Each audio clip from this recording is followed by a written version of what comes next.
So we're live. I just started rolling a while ago. Oh, did it's all good. Yeah, it's a good conversation. I like to trick people sometimes. Okay, that's good, man. So come up to the mics, guys. Okay. Just right up there. And then, so I'm with Ryan and Russell Mascarenhas. Am I saying that right? It's Mascarenhas. Mascarenhas. Yeah, I always think, hey, Macarena, when I read your name. We had that in elementary school. Hey, Mascarenhas. Well, actually, we had that and also in the Army Reserves. I didn't know this, okay? When I was in the Army Reserves. I didn't know this, but my nickname amongst the officer cadre was Macaroni, right? It's like, so one day in the middle of class, they'd be like, hey, Mascarenhas. Did these guys call me Macaroni the whole time? Were you in the reserves? I didn't know that. Army Reserves, yeah. Oh, wow. 2014, 2016. Okay. Army Engineers. Oh, really? Yeah. What was that experience like? It was actually, it was for life-changing, obviously. Everything that I had gone through, I appreciated. I actually still love the reserves. I never forgot a single lesson. I'll pack my bag or I'll go winter camping or something, and all those lessons will just come flooding back. So the level of experience I got from it was like through the roof. It was stressful. I don't think it was for me. That's why I left it 2016. But I still look back and I'm like, I can't believe I actually checked that off in my life. So yeah, Army Engineers. It was good. It was a good stint. I was actually interested in joining the reserves when I was about 20, 21. Yeah. And I just couldn't figure out what I wanted to do. Yeah. But I liked discipline and I knew I needed to get disciplined. Mm-hmm. And I thought that it would maybe kind of help provide that for me. 100%. So like, if you go to the officer route, like you had a university degree, 100% discipline, right? But even more than the discipline, it's discipline under duress, right? Like, so when you haven't slept for 5 days and they have like gunfire over you, they have like commands that you have to give out and whatever, and you still have to remember your lessons. You still have to like give orders like in a way that the soldiers will understand under like pressure. Those were all the lessons of the Army that you really take away. So you get discipline for sure, but you get discipline under duress, which is something that, like, how do you replicate that in real life? Mm-hmm. Right? So, was this during the boot camp that you experienced, I guess, the gunfire and all this type of stuff? no, like there was boot camp where I learned how to fire a rifle, like, I don't know. The fitness testing. The fitness test is very easy, but it was like several weeks in. You do the you handle a C7 or a C4. I think C4. No, C7. But it was the officer training. That's where, because as an officer, you'll never see that kind of battlefield as often. So they give it to you in the beginning. And so I remember like it was like -20. We had to dig a trench. We had to stay outside in the middle of the night, watch the trench. And then suddenly they attacked us at like 3 a.m. And there was like flares going off and they started rolling like, what's that thing? Flashbangs? Yeah. Flashbangs on right behind our heels and stuff, just to scare us. And we had to figure out like where enemy fire was coming from, how to secure the area. Some of us were still in our boxers, so we had to like get all our clothes on because it was the middle of the night. So where was this? Like Northern Ontario or Quebec? Yeah, I think it was Borden. Okay. Borden or no, Borden. Yeah. Yeah. Yeah, that's cool, man. What a cool experience. I think I would have, but then I saw the commitment that it was like one weekend every month. You have to like do the reserve thing and then like one overnight trip or something every few months, something like that. And I was just like, I don't want to do the commitment. And I just tried to self-discipline instead. No, you did a great job, man. Like knowing you, like Russell and I know you, you've done a great job of that. But yeah, like even the commitments they're not like 100%. Like if you have a family event, they're pretty forgiving. That's why in the regular Army, when I went for like engineer officer training for a couple of weeks, those guys used to call me the weekend warrior. Yeah. Because that's it. Because they're full-time. Yeah. And you get trained to the same specs as full-time Army. But the full-time Army doesn't consider you full-time. Yeah, they live it, right? Yeah, so they rail you for that. But it's... but still, you get good friends there, man. Yeah, geez, what a cool experience. Yeah, it was good. Okay, so Ryan and Russell. So who are you guys? What do you guys do? Well, I'm the co-owner of Goldwyn Sons Barbershop with my brother Ryan. Just come up to the mic, yeah. I'm also a barber at the Barbershop. We opened... You're my barber? That's how we met? That's right, yes, that's right. We opened, 3-4 years ago? Yeah, so legally 2019, but the doors opened February 2020. Okay, so this was in Oakville in the Bronning Harbor location. Were you just a barber right out of high school? How'd you get into the barber business? It's a long story though. So basically... Give us the short version. Okay, the short version is I was getting haircuts at a barbershop called Trinbago in here, Ontario, in Dundas. Okay. That was my first barbershop. Trinidadian place? It's it's everyone. It was the Jamaican guys. It was a Caribbean barbershop. Yeah. It was walk-in only. It was like $10 haircuts. You have to say something or no one's gonna look at you. So sometimes I would wait there for like an hour, didn't say anything, and I'm like, can I get next? And he's like, well, I got 3 guys ahead of you. So whatever, that haircut changed my life. When I got that first haircut, it completely changed my life because I was getting haircuts at First Choice. Yeah. So my buddy took me to this spot, and then I got my haircut, and after that, what'd you get, a fade? Yeah, I got a fade. Yeah, the Caribbean places give you the best fades. The fades and the lineups was on point. Yeah. And I just looked at myself in the mirror, and this jolt of confidence just happened. Wow. So I bought a car, I got new clothes. I think 6 months later, I got a girlfriend. Like, it was just changed my life. So after that, fast forward 3 years, I was still going to that shop, but I was waiting like 3 hours every time for a haircut. So then I decided to cut my own hair at home. And then one thing led to another. I was in my house for 5 years cutting hair in my basement.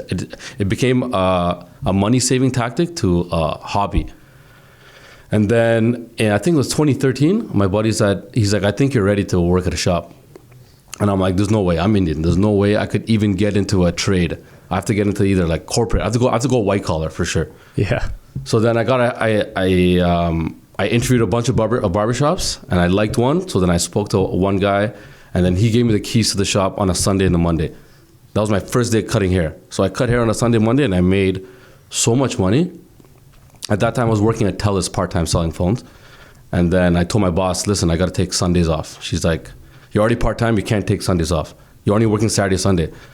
Then I just told her, I'm like, listen, I have to quit then, because I'm making way more money doing this. And I actually like doing this because I'm connecting with people, I'm talking to people, I love being social. So then I started cutting hair in Streetsville, which is where I started my career. And then from then on, it just took off. Yeah. Yeah. So I've been cutting hair for like 15 years. Wow. Yeah. And it shows, man. Good barber. No, I appreciate it, man. Yeah, give it a great fade. Thank you, man. Okay, so how did Goldwyn Sons come about? You guys went into business together, opened up this barbershop. Ryan, your background is an engineer, right? Yeah, so I graduated from engineering at McMaster in 2011. I worked from 2011 to, say, 2017 at 2019, at various jobs. And I tried to start one business in the middle. And because of that business, I went into IT. So I went from engineering sales, and then I slowly went into the technical field. And the whole time I just hated working for other people. So then what happened was I told my brother, I'm like, you know what, let's just start a business, right? So we came up with this idea, this Epoch Barbershop. And Epoch was supposed to represent like a new era, right? EPOCH. So the barbershop was supposed to have like different booths where you might have like a barber, a suit guy, whatever, all like laid out. So you got total grooming in this one solution. And then we opened that place in Brampton. You know, didn't like didn't like the clientele there. And you know I'm from Brampton, right? Yeah. We're from Brampton, right? So we left Brampton. Yeah. So we decided to park it, right? So Russell took over the business, closed it down a little later after he made back all the money, and then we paused for a year. And then what happened was I said, okay, so I've always wanted to open my own business because I was tired of working for other people. And I had gone through so much trying to figure out how to open the barbershop with the city, all the permits and licenses. I'm like, I don't want to lose this knowledge. So I called him up and I'm like, yo, would you be interested in starting up another shop? And he's like, yo, you know what? I've been waiting for you to call me. So then... That's how Tom and Nick started this business, actually. Oh, yeah? Yeah, Tom got super frustrated one day with his corporate job. He had just been reamed out, I think, by a sales manager for not hitting his quota after like crushing it for months. Yeah. And got frustrated, wrote down that he wanted to do the real estate stuff, was already doing that on the side a bit, and then called Nick and was like, do you want to start this thing with me? And it was the same thing, like, yes. Yeah. Yeah. I think I was just scared to even jump in. I was cutting hair in a basement of a salon at that point. I was just renting a little room. And Ryan's like, do you want to do this, but bigger and better? Mm-hmm. And when we sat together, but we decided we're not going to open in Mississauga, Milton, Brampton. We're like, we have to come to Oakville. Why Oakville? So basically, when I was cutting hair, it's the conversation is when you are the average of the 5 people you hang out with. Basically, that everyone says that. So when you're cutting hair for like 12 hours a day, you're cutting high school kids all day, and you're sitting with them for half an hour at each appointment. And the conversations you're having with them are not the best. You guys probably know, not the best. So then we knew that Oakville people are doing a lot better. The average income is higher, which means they know what they're doing, making more money. I don't know what they're doing. They know something that we don't know. Yeah. So instead of investing my time with high school kids, the conversation they're having, no offense to them, but we wanted to learn what it takes to become like these guys in Oakville. Like how are they driving these Ferraris? How are they having these big mansions? There's something we don't know. And in Mississauga, I don't think we were gonna get that answer in the area, especially the area we were in. So then we went walking in Oakville a bunch of times for our meetings before we opened the shop. And one time we saw, the guy that built Drake's house, Ferris Rafuli? Yeah. So we saw him, and I told Ryan, I'm like, if this guy's here, like we have to come here. Yeah. Because these guys, they know something. We don't know nothing. They know something about the hustle, the struggle. They know something. So we got to come here and just submerge ourselves with the similar people. So that's why we decided Oakville, to be honest. So was this almost like a stepping stone to get to the next level of business or wealth creation? Like, let's open the barbershop here to soak up as much knowledge as we can? Or was it just like, look, we want to open a barbershop. Let's do it in a successful, affluent area. Like, it's only positives from doing that. Well, for me, it was just like learning. Yeah. I just wanted to learn. You know what I mean? Like, I didn't care about how much money they had to spend with us. I just wanted to know that if they came for a haircut and in 30 minutes, what can I learn from this guy? If he's a CEO for this big company, what can I learn from him? You know what I mean? So I don't know if it was similar for you. No, same thing. Like, okay, so when we opened the barbershop, it was a means to an end. One, it was like, it's a very stable industry. He was a barber. That we thought.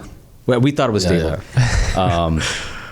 I was an engineer, right? I've always wanted to start my own business. So together, I'm like, this is like an infallible project, right? And then, so when we started the barbershop, it was just to understand, like, what does it take to succeed in business? Because if we can't succeed in this, when all the pieces are given to us, then how can we ever pursue the bigger projects? So yeah, it was a means to an end.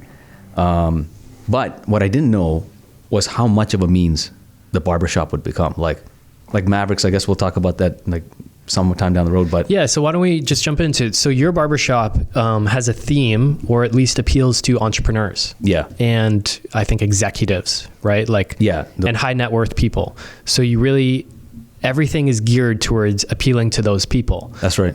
What attracted me to your guys' shop originally is I moved to Oakville from Brampton for a lot of similar reasons. One, I already worked here and was commuting, so I wanted to be close, but I didn't want to, be in Mississauga or Burn. Like, I wanted to be right in Oakville and in a nice, wealthy and affluent area, because I just knew, like, it would just soak in, right? Just from being around those types of people and stuff. And I saw your guys' Google reviews. You had great Google reviews. It was like 150 5-star reviews or whatever it was. It was a 2-minute walk from my front door. So great. But I walk in and then I see your bookshelf. And that's what sold me on your guys' place. Because It had Rich Dad, Poor Dad. It had all these personal development books, Jordan Peterson books, huge Jordan Peterson fan. And I was like, okay, these guys like-minded already. And half the haircut is the conversation. Of course. You know what I mean? So that's what attracted me. And then you had like this thing on the wall, the Entrepreneur's Creed or something. And then I got my haircut with you, Russ, I think. And then, and just talking to you, I could tell that you guys were driven. You told me about your story. You're asking me about real estate investing. And I was like, okay, this is my shop instantly. So it kind of appealed to me because I'm attracted to that type of stuff. Right. But you guys, it's not just that you guys are into this. Like, you've set up your business in a way to directly appeal to entrepreneurs in a variety of different ways. Yeah. We didn't know that was going to happen. I mean, Russell and I hoped that would happen. So we made a really nice shop. I remember reading Tough Minded Leadership by Joe Batten, and that's where I got the Entrepreneur's Credo. So I asked Russ, do you agree to put this on the wall? So we put that on the wall to remind ourselves, this is why we're getting into entrepreneurship. Like, entrepreneurship is something that goes in our blood, right? Like, it goes back in our family's generation. So anyway, that spirit sort of imbued the shop. So the books that we had, the conversations that we were having, the way we were treating clients, and we would, the both of us would always just gravitate towards, you should start your own business. Or what are you doing for investing or something like that. We just chat about that. And more of those people started coming, right? And what we didn't bank on, but I think unconsciously this was going to work out, we knew, was that we were the nicest barbershop I'm just saying most upscale. It was because that's the intent. It was the most upscale barbershop in one of the most affluent neighborhoods in Oakville. So I'm like, who else is going to come in here then? Right? Yeah. So these guys... You did set it up to attract those people. Yeah, like now that I look at it, I'm like, those were good shots that we called. Risky. And it was sort of like, I had never done it before, so I didn't know if it was going to work. That was the hope. And then suddenly Fortune 500 CEOs started walking in. Like a guy would walk in, look like Captain America. I'm like, this guy is, something's off about this dude, right? So we look him up. I'm like, holy moly, this guy is the CEO of this big multi-million-dollar business, right? And then this guy... Is that the guy that spoke at the last event? Yeah, last event. And you would never know, right? Is it the Molly Maid CEO? Yeah. Molly Maid, right? Yeah. So... Aaron, he was an impressive guy. Aaron, great client. He's like everything like a dad should be, like a business owner should be. This guy came in and was giving us his time. More than business. It was his time, right? And then there was other retired CEOs that were walking in. That was one tier of people. But then the next tier that we really gravitated, our heart really went out to, were the entrepreneurs, you know? So you started walking in. Guys like Anthony Reed at HIC started walking in, right? Chase started walking in. And when all these people started to congregate, I'm like, you know what? Let's just create an environment for them to chat with each other. And I had used ChatGPT to look up like the source words for, or synonyms for like people that go against the grain. Mm-hmm. And the word Mavericks popped up. And I'd just seen Top Gun. So I'm like, you know what? Mavericks, like that perfectly captures the spirit. It's like, that's the truck I drive. It's a Ford Maverick. Is it? Somebody told me I should be driving those trucks around now. Yeah, no, it's awesome. So now we have this, it's informal, but it's starting to get formalized. This group of Mavericks at the shop, people that we personally invite, that we believe have the right energy, the same spirit towards entrepreneurship and financial freedom and investments and crypto and all that kind of stuff, to learn, to be with each other, and then to get to the next level and then not do it by themselves. So we never had that for ourselves. Like when we, not to bash any institution, but for example, when we went to the Chamber of Commerce meetings, I realized I wasn't seeing other business owners for the most part. I was seeing the sales reps of the business owners. And here I was, Russell and I were trying to go there to try and share war stories with people that had gone through the same journey that we were going through. But they were so big that they weren't there at those meetings. It was the sales guys. So then I thought, you know what, man, let's just do this ourselves. All the entrepreneurs, we'll get a network for us. So that's how Maverick started. Yeah. It's a great business lesson too, because you're focused on the affluent members of this particular neighborhood. And what do you like about selling to those people specifically? Like, what are the advantages that you've found in dealing with those people directly versus maybe your shop in Brampton where you didn't like the clientele as much? And not to crap on Brampton too. No. Yeah, we're all kind of from Brampton, so we're allowed to. But I don't know, just the experience they had, and yeah, I don't know, just they've been in the industry, in their respected industries for a long time, and they've gone through uphills and downhills, so they have stories to share. Are they willing to spend more money? In where we are right now? For a haircut, no, that's the problem. Oh, really? No, so the biggest problem is I basically grew up in a Caribbean barbershop. Like when I learned how to cut hair, it was a Caribbean vibe everywhere. So the haircuts, these guys would come. I could have like 100 clients that could cycle me through 1 month. I could get the 100 guys coming 1 month, and I'll be good. But in Oakville, everyone gets a haircut. Probably the turnaround time is probably 4 to 8 weeks. So that's the problem. You need way more clientele to sustain your shop. Versus in Mississauga, you just need 100 people because they have fades, so they come every 2 weeks, every week. Oh. So I had in Mississauga, I had 15 guys pre-scheduled in my appointment. Is it just more white people in Oakville? Is that why? No, it's not, honestly, it's not even that. It's just like no one gets fades. The fade thing. Yeah, no one gets fades. I know kids in Oakville, and I'm like, they get a number 3 on the side, and I asked them, have you tried like a fade, a skin fade? Oh, number 1. They're like, no, I haven't. Like no one has ever told me to do that. So we actually have a customer that I told him, I'm like, maybe you should try a skin fade. So now he's weekly for us. Yeah. So I'm trying to push people to get a fade more. That's what we do, right? We do fade, we do everything. But I specialize in fades because I grew up in a Caribbean barbershop. But people in Mississauga, Brampton, Milton, they spend more money on haircuts. Whereas people in Oakville, I think they're spending money on leisure stuff like bars and food. If the hair grows out to 6-8 weeks, they don't care because it's longer, so it doesn't look as bad. But no one goes short. If you go short, then they know they have to upkeep it. So they don't get it short, they get it long. So they're like, I'll come every 2 months. I'm like, okay. Interesting. And it's a product of the clients too, right? Like the clients in Oakville are business clients. So they have longer hair, the hair can grow out, and the barbers have a specialty in being able to cut the hair so that in 6 weeks it still looks great. So it would work to our favor if we cut it in a way knowing that in 4 weeks you'd have to get another haircut, but we don't do that. Like we just have, Russell is an amazing barber, and our other barber, Ben, incredible. They cut hair in a way where you don't have to come back. You look good throughout the waiting time until you come back and then refresh, right? But I will say that for business people, especially the modern business person, to have a business cut at the top and then a fade on the side, you really do stand out. You look like a modern day Ferrari, like in terms of the business guy. Yeah. You know, it's not the old school business guy.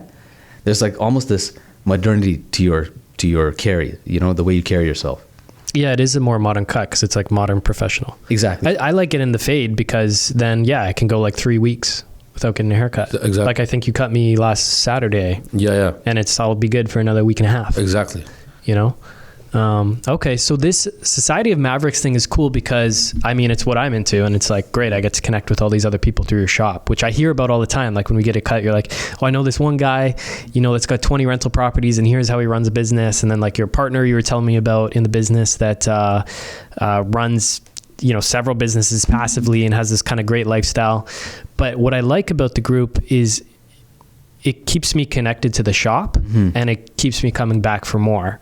And it just provides a deeper kind of meaning behind just getting a haircut. Right. You've got this like fancy bar at the front, like it's a lounge area to kind of connect with other people, and you're attracting the other type of people that I want to connect with. So it's like, I don't know, it really lends itself well to the marketing and stuff. Like it gives it a deeper purpose. Did you have any of that planned, or was it just kind of subconscious the way you set it up? So when we opened the place, I don't know if you mentioned it before, but we wanted to open up the Continental in John Wick of barbershops. Yeah, you did tell me that. Basically, so we were looking at another unit before it in downtown Oakville on... Explain that, the Continental and John Wick. So basically we wanted a massive bar, and we wanted a one-stop shop where anyone could come in and, I guess, transform themselves. So like us growing up, we constantly got better and better, but we had to struggle, watch a lot of YouTube videos, read a lot of books to figure out what is the best way to get better and better.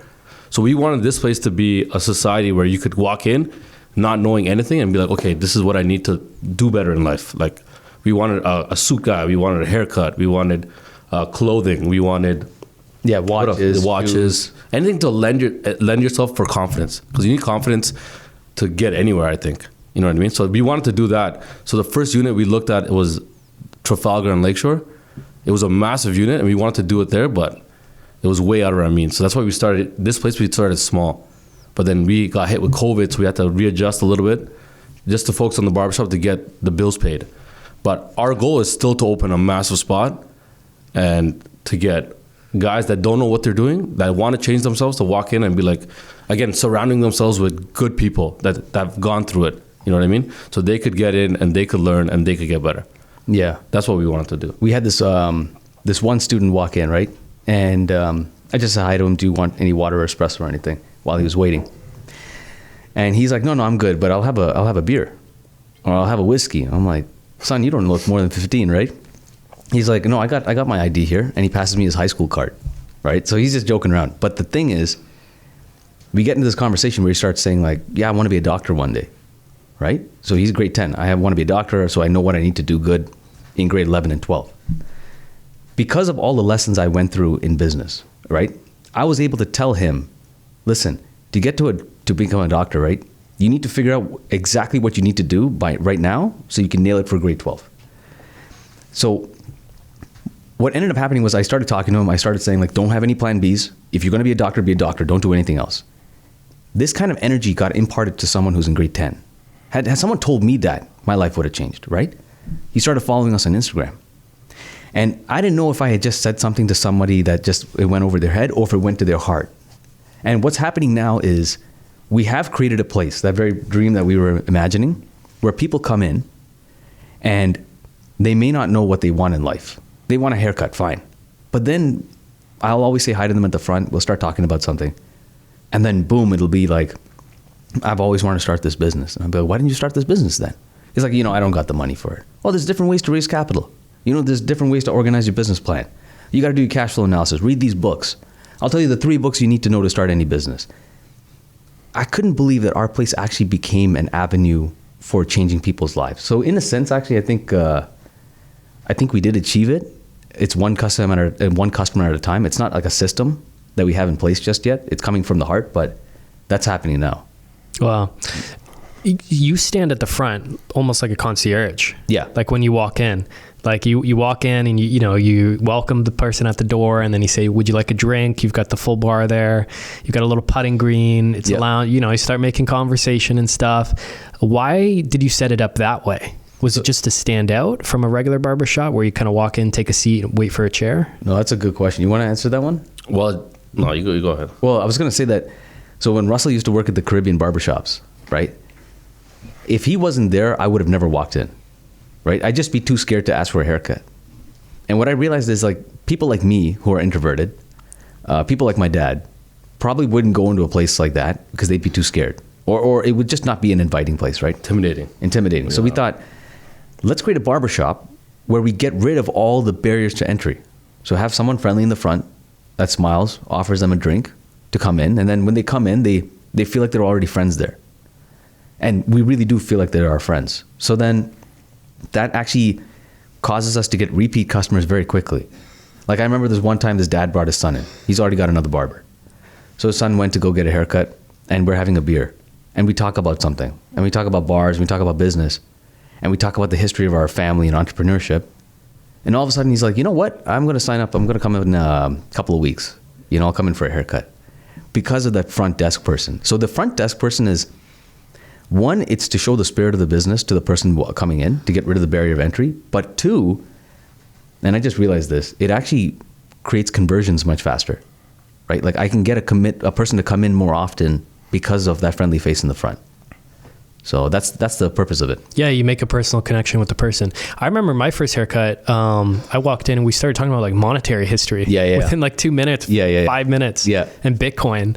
And I was like, oh, this is cool. Like, this is what I was looking for when I moved to this neighborhood, was these types of conversations and these types of people who are into this type of stuff. Well, in like to reflect that, we moved here to meet people like you. So when you walked in and you're like, yeah, I met these 2 guys, real estate changed my life. I'm like, is he talking about that book I read? Like Rent to Own, right? The Own book. Yeah. And you're like Rockstar. I'm like, this is Providence, man. I have to join this group. Yeah, because you were on the email list, right? You had downloaded the book. Yep, but I never got into the free class because there was always something that came up, right? And then ultimately I made time for the free class. Then I joined Rockstar. And then I started meeting all these people. It's like right now I'm part of the Platinum group, right? You've grown very quickly within Rockstar, going from regular member right to Platinum member, which is... Yeah, because Platinum was like running a small business. Platinum was the means I saw to go from just being a small business owner to like one day being a multimillionaire for both my brother and I. But that took business lessons. I was trying to buy speed when I bought Platinum. So the Platinum membership, just for anyone who doesn't know, is a tier at Rockstar where it's like a business mastermind. And then with that, you also get access to like the VIP membership we have here and the regular one. Yeah. So what's Rockstar been like for you? Like, what's your experience been like so far? Well, I think if every other conversation I have with a client is about Rockstar, I walked by on Saturday, was it Saturday night? Yeah. And I grabbed some gelato with my girlfriend Christina. We were walking around, and then I catch Ryan's eye through his shop. So I walked in just to introduce him to Christina. Yeah. And he was like, "Dude, I was just telling this guy about Rockstar." I actually talk about it too. I'm not even part of it yet, but I talk about it too because the concept is nice. It's a very good concept. Yeah. I remember somebody was like, so in Rockstar, like basically $50 a month, you get a coach, right? And I remember the converting statement, the one thing you said that actually said that told me that makes absolute sense. You said even for $50 a month, if you never bought anything, you learned so much. It's beyond the value of $50. And I was like, you're absolutely right. I spent $50 on sushi, and it goes away in 2 hours. Yeah, this $50 I could buy a house one day. So when I joined Rockstar, it's those people I started to meet. So now everybody, and it was the promise that they were giving me, right? It was like the idea that, no, you can be financially independent through real estate. It's not as difficult as you think it is. And I thought I'd be alone in that process. I'd have to learn from scratch. And I still remember the day when one client was like, I'm pretty pissed that you're paying these guys to learn about real estate. All that information is free. And I looked at him and I'm like, listen, you think I don't know how to get a six-pack? I know how to get a six-pack, but I still need a personal trainer, right? And they're more expensive than Rockstar. But this, I get a house, right? So Rockstar accelerated my ability to buy real estate. But it was more than that. Like after getting into real estate, it was the people I started to meet. Like one day, I had this audacious goal to one day buy a building. Then at a VIP meeting, I sit across the guy. He's like, "Oh yeah, I buy buildings." I'm like, "What do you mean you buy buildings?" I buy 9+, 10+ units and rent them. I'm like, "Dude, this guy buys buildings like I buy furniture." You know? Yeah.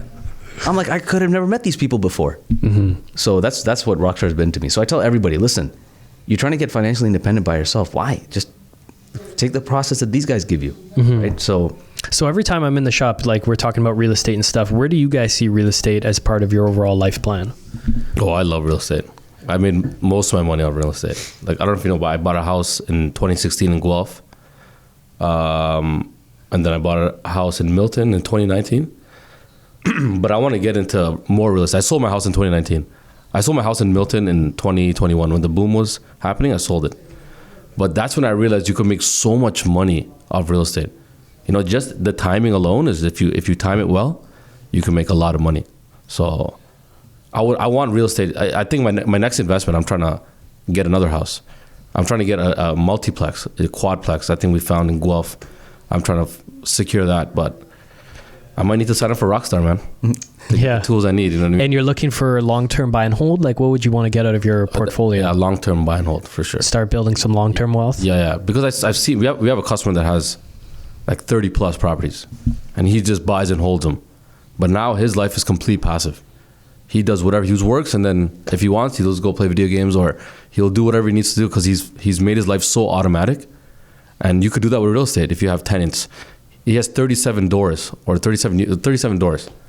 And then he has money coming through each door. So his life is completely automated. And it's what I wanted to do for my whole life. Yeah. I want to buy back time. You know what I mean?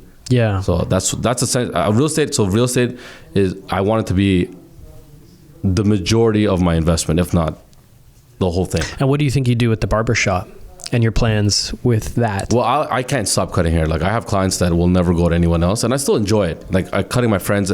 It's like hanging out with your friends, even people like you. The conversations are good. So I'll cut hair part-time, but I want the shop to run. I want my whole life to be passive. That's what I want. By 40, I have an ambitious goal to make my life passive, so I could enjoy the things I need to enjoy. Because if I sacrifice for 10 years, 5-10 years, then I could enjoy the rest of my life. I don't want to be 60, 70 years old with money, but struggling to walk and struggling to get in the car I finally got at 70 years old, and I'm busting my back. I don't want to get to that. So I think real estate is the best avenue to get to that, and a passive business like a barbershop. Yeah.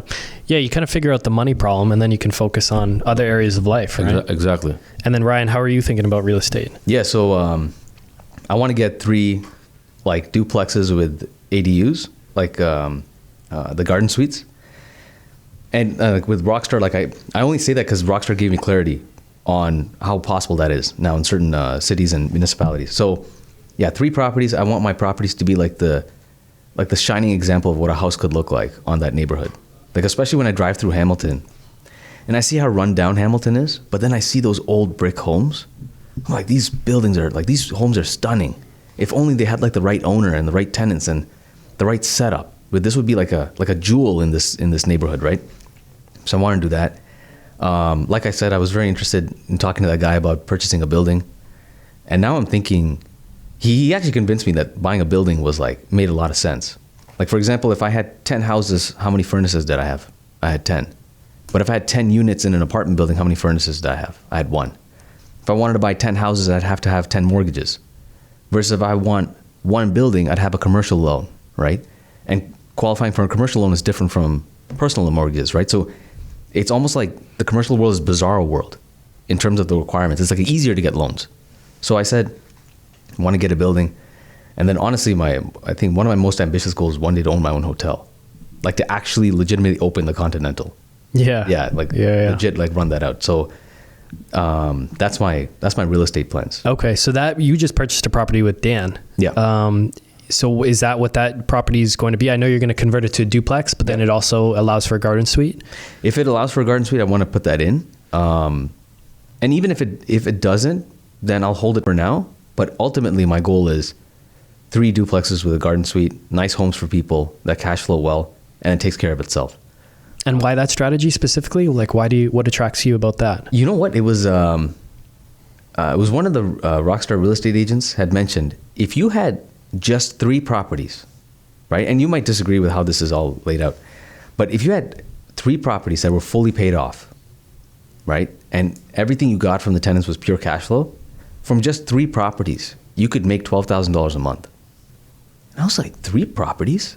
That's at max 9 tenants. I don't want to have 10 houses and like 30 tenants to get the same amount of money. You know, I know you're sinking all your capital into your house when you could use that to buy other properties, but I'm not buying properties to buy properties. I'm buying properties for passivity. So here I have the opportunity to own 3 homes. My capital's in it, but now I'm getting $12K a month out every month. So that's the reason I gravitate towards that idea. And then the building is because I just think the building is like nuts. If someone were to ask you, like, you own rental properties? Like, yeah, I own a building. Yeah. You know, I own a hotel. It's like, that's it. You made it. Like all those big plans, you actually did it. So that's cool. I was talking to my buddy just a couple nights ago, and we were talking about our portfolio, and we were like, yeah, if these mortgages were paid off, like we'd both replace our incomes right now. Yeah, 100%. And, you know, it's going to take, let's say, you know, we got 25 years left on each mortgage, but like the writing's on the wall already. Like we can see that that's the future. Right. When we want to retire, we'll have those assets in place. Right. And we're still in growth mode. Like we don't want to stop with 3. We want to keep going and going and going. But even now, the setup I have, I'm so much further ahead financially than I ever would have been had I not got into real estate. And like you, Russ, like I've only ever really made serious money in real estate. Oh, I know. And not only that, everyone I've ever met that's made some serious money has been involved in real estate, or they're a business owner. Okay. And usually it's both.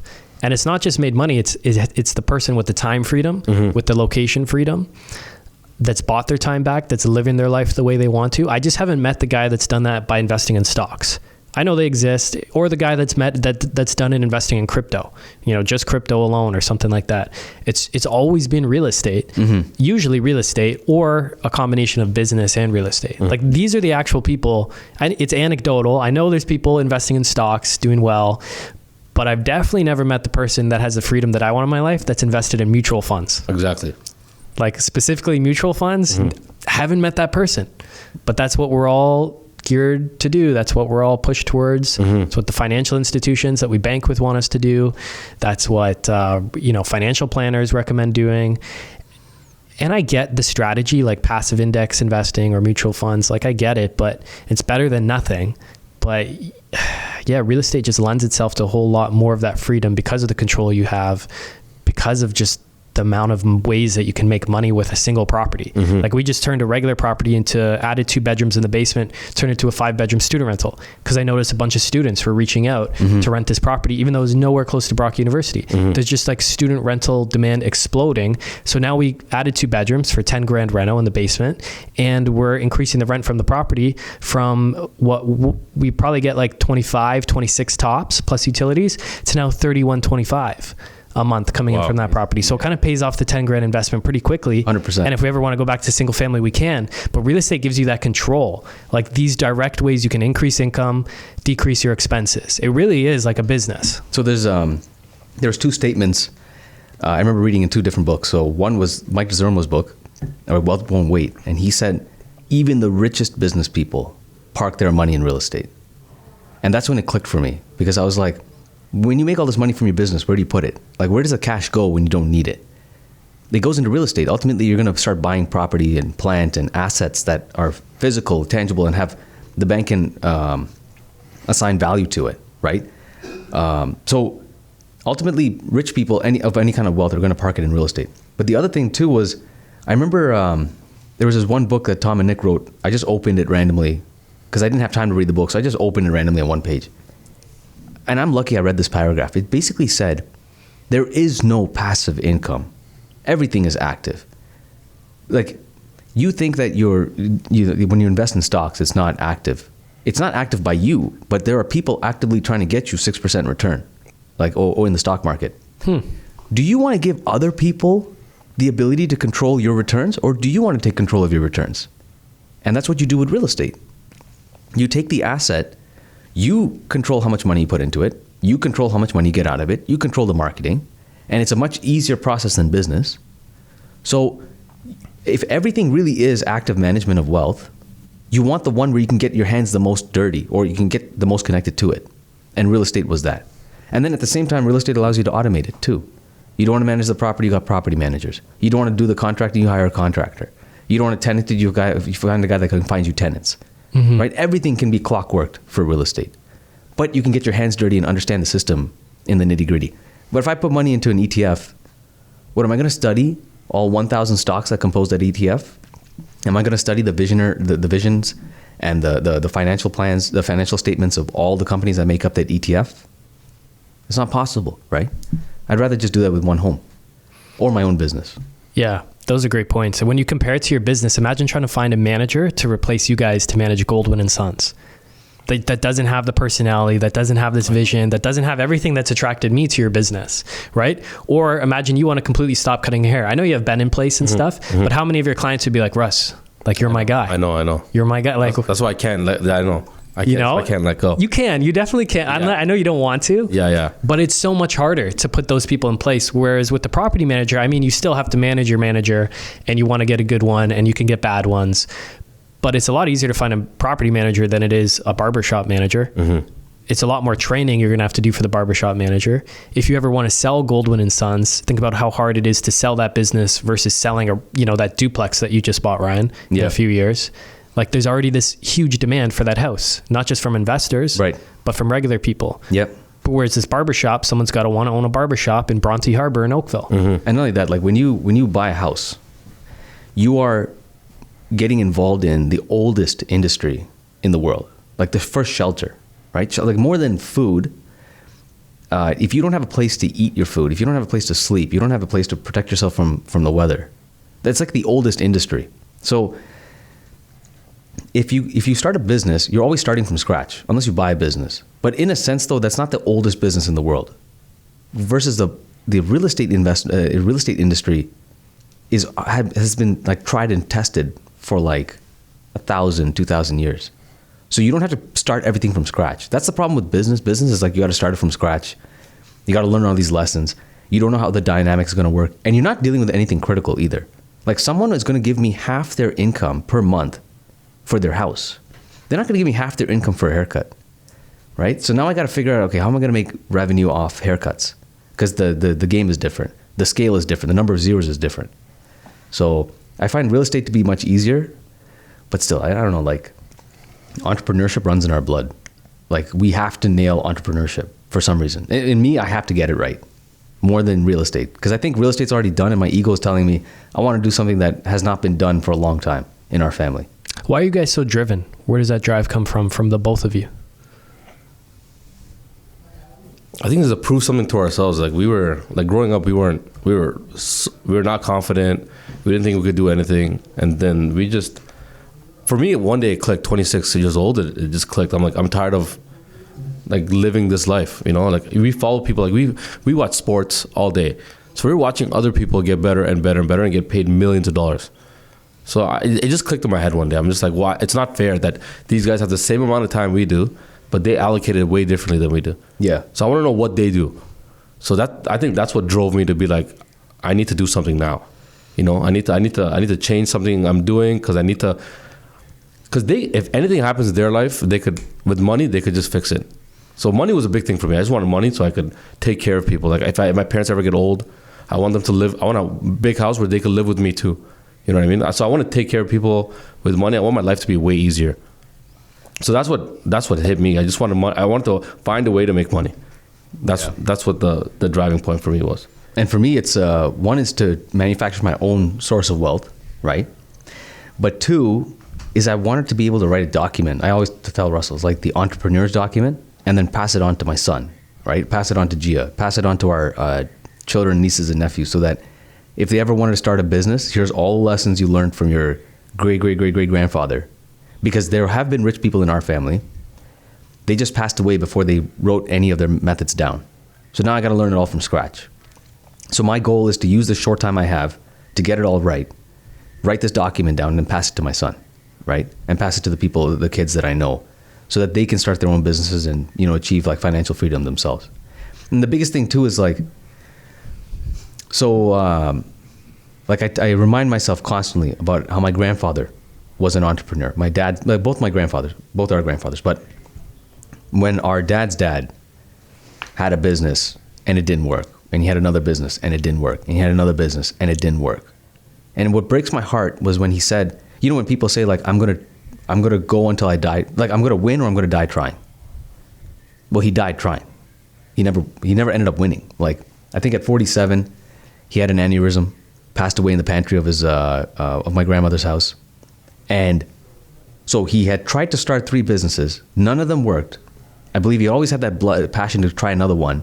And then he passed away. And then after that, entrepreneurship broke for like 30 years or 40 years in our family. And I'm like, I mean, the story can't end like that. You know what? Like, maybe the story should be his grandson picks up the pieces and then tries to figure it out.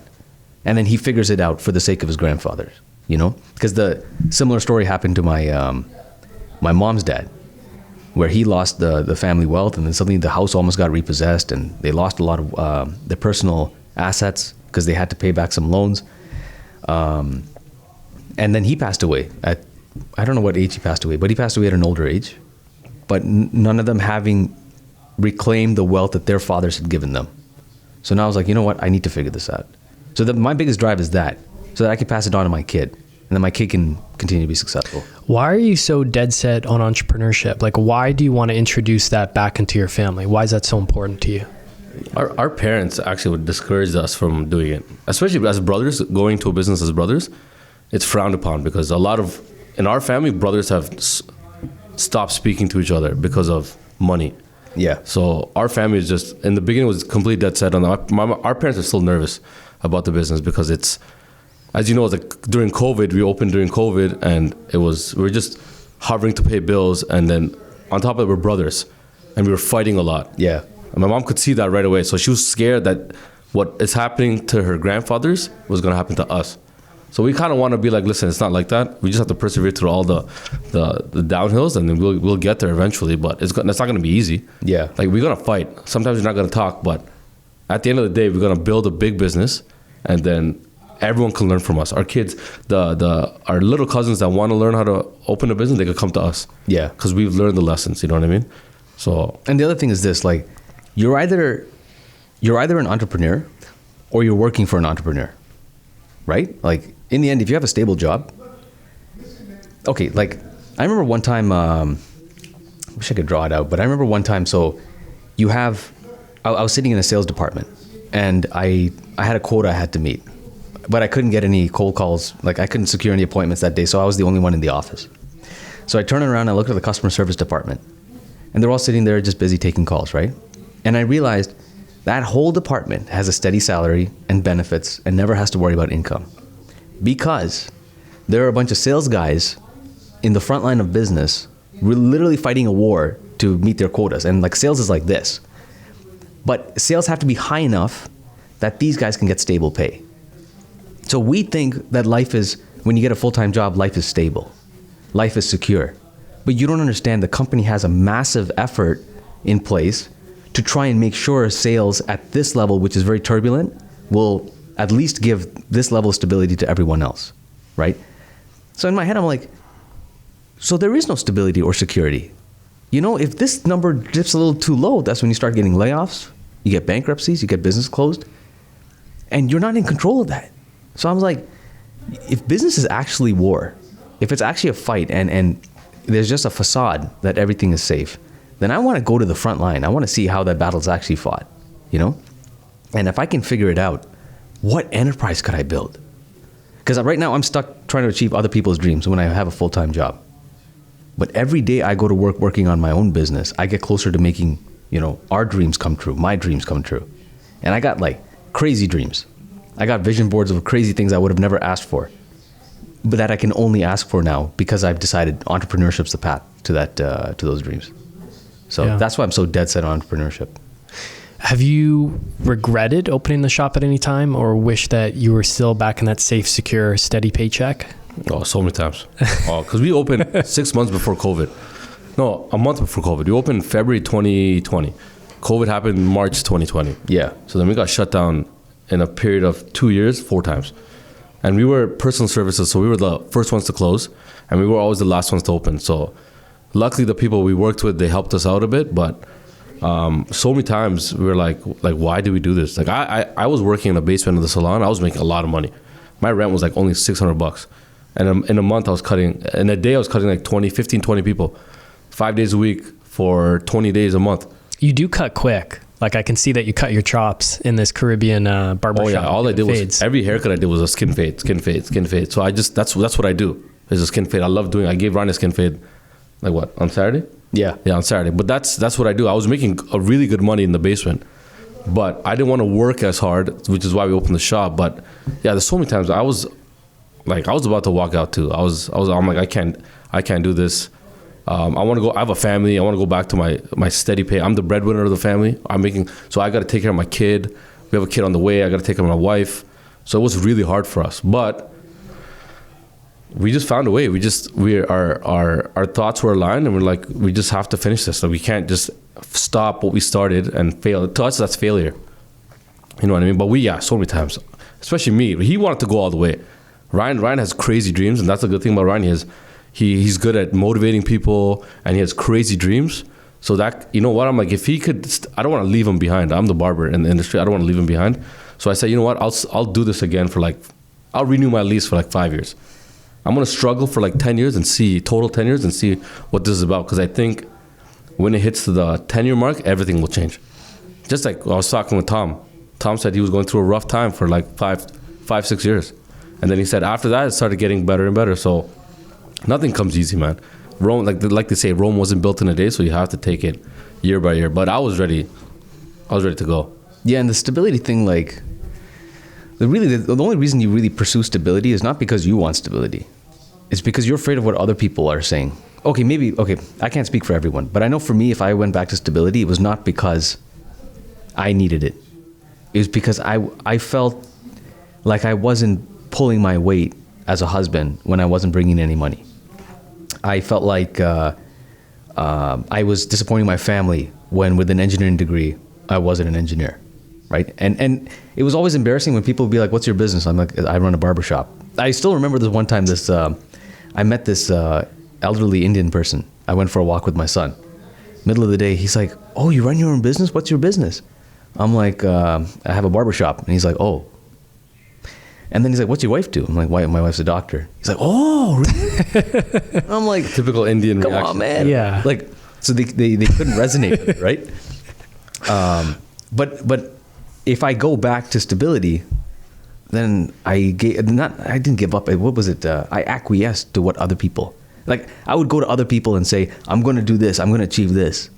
And now if I got a full-time job, it was me ducking what I said I would do. You know what? I saw a video on Kobe. Russell loves Kobe, right? Oh, man, that's my guy. So Kobe's got a fever and he's got a backache and he's got to play Vince Carter, right? And he's like, at any time, this would have been the time to call this game and be like, I can't go in for my health. But he knew in his reputation-wise, is like, this guy's ducking Vince Carter. He's like, no, I'm not ducking Vince Carter, right? I'm going to go there even if I can't play to the best. I'm not at my best. I'm still going to go because I don't want that reputation. So likewise with me, when I said I was going to start a business, become a multimillionaire, own all these properties and assets and hotels and all that, if I got a full-time job, right, it will always feel like that person was like, oh, well, that guy acquiesced. That guy's ducking what he said he would do. So now I'd rather just face bankruptcy before I quit. It's like a promise you make to yourself that you break and then your confidence gets shattered. Yeah. So I could see where it was coming from. So the other thing is that we're going to become multimillionaires. So that's the plan. Yeah, we know that. Yeah. Yeah, I love it, guys. I love the confidence. Yeah. And I love the responsibility you've taken, not just to change your own lives, but to change your family's lives. Mm-hmm. And then that the buck stops with you and your family, the entrepreneurs. You guys will start that and then pass the creed kind of down, like you spoke about. Yeah. It's taking multi-generational responsibility. And I think when you do that, things become a lot bigger than just yourself. Mm-hmm. There's a lot bigger purpose kind of driving you. Mm-hmm. And it's multiple generations down the line. that will be affected by your decisions ultimately. And everyone's lives, I mean, you don't think about it that often, but how you decide to live your life today will affect your great grandkids in some format. Right. Like we have my grandmother's brother, him and his brother, when they started a business, had enough to share. Like there's a South Indian dish called vade, right? It's like this little deep fried savory donut. They only had enough to share one, if I got the story right, or one coffee or something like that. And then everything else would go towards the business. This man, when he passed away, and he was a very prayerful man, he didn't lose any of his ethics, he didn't lose any of his values. It's just amplified as he got more and more money. This man got into the granite business. He opened the duty frees in Sri Lanka. He got tea plantations. He was in the fishing industry. Like, because he got rid of the pride of having to share a buddy or having to share half a cup of coffee with his brother. Him and his brother were able to get into all these industries. What his son has achieved and what his children have achieved, like all 3 or 4 of the children, is unbelievable. Then what his grandson has achieved is like insane. Like, we can't even quantify how much wealth this guy must be having, right? So you're absolutely right. You nailed this concept. You nailed the formula once and you don't lose it, right? You wrote it down, you passed it on, and it's this eternal creed. You create like then you can explain why those families that carry down the wealth for generations, that just keep compounding, why they keep compounding. Because there's almost like this formula that they've passed down, that they are treasured, that they've treasured and kept. Like, look at these big families in the Rothschilds and the Rockefeller family. They keep teaching and teaching and teaching, and they keep getting bigger and bigger and bigger. So yeah, it's cool. You guys really are taking what I think is like the hero's journey, which is you're taking all the responsibility, putting on your back, and you're saying, all right, all in. Yeah, thanks, man. Yeah, let's do it. Yeah. And I think it carries on. Yeah, that's the plan. Because we know that in the end, like, okay, so at the end of your life, what did you achieve? Right? This is a great husband, great father, and whatever. But then here's all the, not enterprises, but all the people that you can affect by the work that you do, right?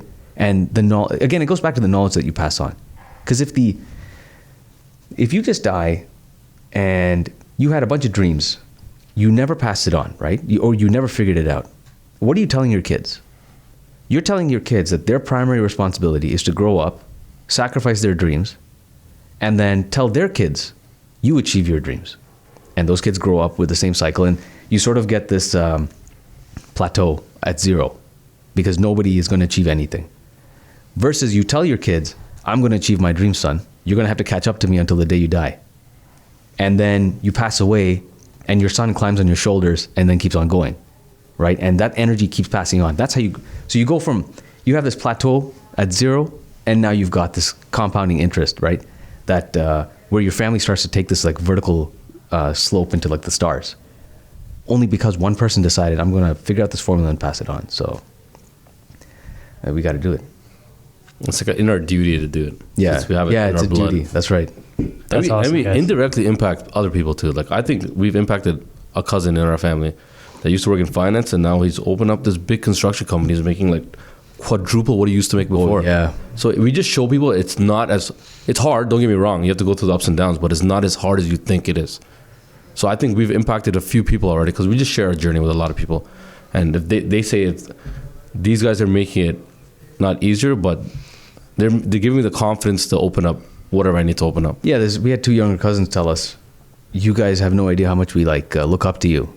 You brothers starting a business. And then we have other cousins that say the same thing. So passively, we may not know it, we are affecting other people by these decisions to actually do this. 100%. And how many people are going to listen to this podcast and be motivated by your story? Mm-hmm. And then where does that carry out? Precisely. Yeah. That's right. Like, I remember, so before I joined Platinum, right, Tom and Nick said that they couldn't afford their first seminar. And I remember trying to make the justification to sign up for Platinum. And I said, I didn't have the money for Platinum. And they were like, we didn't have the money for our first seminar. And then at the same time, I hear that Tony Robbins didn't have money for his first seminar with Jim Rohn. I'm like, Tony Robbins? I'm like, Tom and Nick didn't have the... Am I walking on the same path? Right? Let me just do the same thing, right? So you take these risks, you figure it out, and inevitably you figure it out. Actually, you know what the crazy thing is? You know how you win or you die trying? at least if you die trying, then maybe your grandson will pick up the piece. Pick up the pieces and continue on the story. Because you left like a good beginning to this chapter, right? So now your grandson might... That's kind of how you view your grandfather, right? 100%. Like, I think... He died trying and now you want to pick it back up. Yeah, I want to pick it back up. And I still remember, this really kills me, when one time I had a really rough time in the business and my dad sat down with me and he said, I wonder what my dad was going through. Because my dad's dad was 47 when he passed away, right? The business struggles were when he was 36. I'm 36. Like, if I think of my grandfather at my age, I'm just still a kid, right? So what was my grandfather going through at that time when he had 7 kids? He had multiple siblings, multiple in-laws that may have looked down on him for not succeeding. Like, how heavy must his heart have been? Was that the cause of his death? Was the pressure of not being able to achieve what he wanted to achieve for his family the cause of his death? I'm like, no, that's the cause for your sanctity. That's the cause of your... I don't know if I could make a legend or a mythology I can make out of him. That was that death, that struggle is actually what's going to make you the titan I want you to be. Wow. Yeah, that's deep. You guys have clearly thought about this, and I think that's why you guys have the drive that you do. I think you've articulated the deeper reasons. What's next for you guys? What do you guys have planned for Goldwyn? So the Continental, for sure. We just want a bigger location. So, okay, right now, should we drop the... Okay, yeah, I think we will. So anyway, we have a bar and barbershop, right? We are going to run the world's most extraordinary barbershop. Like, we had this idea of expanding to like multiple locations around the world. And now I'm thinking, and both of us have agreed, we're just going to make this the most epic, classy, upscale barbershop you would have ever seen, right? And then, so it's a bar and barbershop, but in the night, we're actually going to open a speakeasy. So you're going to have to sneak into the barbershop through a way we're going to give you, right? And it's going to be a really upscale cocktail bar. So Russell and I are working with an investor on a second business at the same location. We're planning on really making bigger the Mavericks initiative, right? So it's going to be like a membership for entrepreneurs, local entrepreneurs. The goal being a promise. We figured out how to get out of cash flow negative. Join our group and you'll get out of cash flow negative. I can't promise you hundreds of millions of dollars, but that's not your problem right now. Your problem is you're cash flow negative. At least if we can solve that, you can really fantasize about 100 million. So that's the idea for Mavericks. And then after that, Russ, you want to say what you want to do after the pizza biz? Oh yeah, I want to get into food, man. I want to open a restaurant. That's what I've always liked, but I'll eventually do that. But once we perfect this industry, it'll give me the confidence to start the pizza spot. And you want to do that in Bronte Harbor as well? No, I don't know. I don't know where. Could be anywhere. Yeah, I'm still testing out the recipes and stuff like that. But once I nail it, I'm gonna really, because food is I love food. It's a killer pizza. Yeah. He's got the Detroit style. What's it called? Chorizo or choripan pizza? Yeah, I've heard about this pizza. Like every haircut, I want to eat this pizza. Well, I basically deconstruct like a dish, a national, international dish, and I make it into a pizza. So my wife's from Argentina, so we have they have a street food called choripan, which is like chori is chorizo, which is the sausage, pan is bread, and they put a chimney on it. So I basically deconstruct that into a Detroit style pizza. And everyone's loved it, so I think I have something. So I think once I could get this going, I'm going to start working on that. And a restaurant's always what I want to do. Yeah. Always. Yeah. So probably do that. I'll have the barbershop. I'll have real estate. I want to have a bunch of stuff going. Awesome, guys. Well, we have your back here at Rockstar. I want to kind of just continue supporting you guys. You guys are super motivational for me to hear your story. So appreciate you guys coming on, being so vulnerable, sharing it, all the deeper reasons. It's cool. It's inspiring. So yeah, anything we can do, we'll try to do to help. And I just want to say, we appreciate you having us. This is our first podcast. Yeah. We really appreciate it. Yeah. I used to watch these podcasts. I'm like, man, what does it take to get over here? I can't believe we're over here. So thank you for giving us the privilege. Well, you guys earned it all, 100%. I appreciate it. Thank you so much. Thank you guys. Thanks for coming on. Anytime. Yeah, anytime. Awesome. Hey, thanks for tuning in. You can find every new episode of the Your Life, Your Term show on all the major streaming platforms. So Spotify, iTunes, Google Play, And if you'd like to get free copies of some of the books that we've put together, like these right here, or some of the reports that we've put together, like these right here, you can find all of those at www.rockstarinnercircle.com. That's www.rockstarinnercircle.com. That's it for now. Until next time, your life, your terms.